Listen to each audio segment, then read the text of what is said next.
Dan pemirsa, kita beralih ke Mario Delima yang ada di Jakarta Convention Center. Mario, apa yang dibahas Presiden Jokowi dan Perdana Menteri Palestina dalam pertemuan tersebut? Ya, Ade, memang dalam pertemuan singkatnya sekitar 20 menit, pertemuan bilateral yang tertutup itu dilakukan di JCC.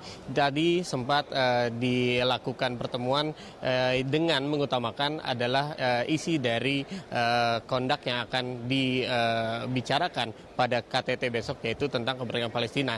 Memang salah satunya adalah tadi Presiden mengatakan bahwa penjajahan di atas Palestina sudah harus diakhiri dan momentum ini dilakukan pada saat konferensi Asia Afrika dilakukan di Indonesia dalam rangka 60 tahunnya. Memang momentum ini adalah momentum yang cukup baik dalam membuat agar dalam pertemuan ini dilakukan sebuah kesepakatan untuk memberikan kesempatan Palestina untuk merdeka. Dan juga dalam pertemuan bilateralnya dilakukan sejumlah perbincangan terkait dengan ekonomi. Salah satunya adalah dari pihak Palestina menginginkan agar Indonesia membuka peluang khususnya adalah untuk memberikan kelonggaran untuk biaya masuk kepada Palestina khususnya, karena memang ia merasa bahwa Indonesia cukup menjadi negara peluang dalam melakukan kerjasama dalam bidang ekonomi.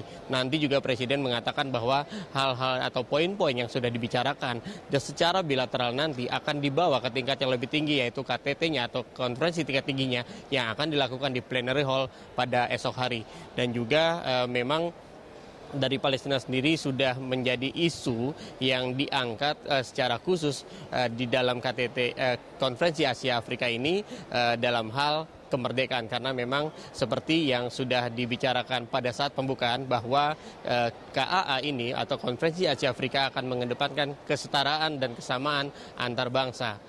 Ade. Ya, Mario, selain Perdana Menteri Palestina, siapa delegasi negara lain yang dijadwalkan bertemu dengan Presiden Jokowi?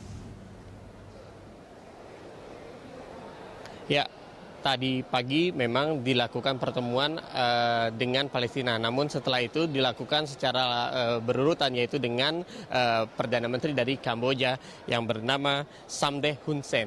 Tadi dalam pertemuan yang lebih singkat lagi, tadi hanya sekitar 10-15 menit, di sana dilakukan pembicaraan ekonomi. Salah satunya adalah pembukaan peluang untuk pembukaan regulasi atau permintaan masuk untuk para pengusaha dari Vietnam, dari Kamboja kepada Indonesia agar dipermudah. Namun salah satu yang cukup menarik adalah tadi sudah ada pembukaan awal terkait dengan adanya keinginan dari Kamboja untuk membeli sejumlah peralatan militer yang disediakan oleh PT Pindad. Namun tentunya kita harus menunggu sampai alat apa saja yang sudah disepakati atau akan dibeli oleh Kamboja untuk negaranya.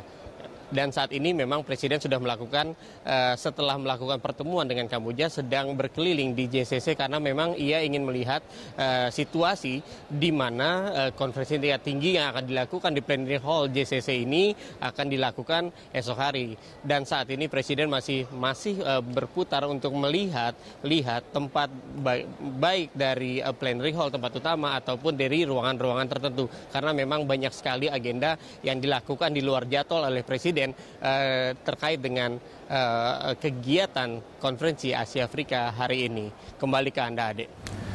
Ya, baik, terima kasih Mario, dan pemirsa, demikian laporan langsung dari reporter Tika Beremau dan juru kamera Tommy Pribadi dari Bandara Soekarno-Hatta, Tangerang, Banten, serta Mario Delima dan juru kamera Said Kutub yang melaporkan dari Jakarta Convention Center.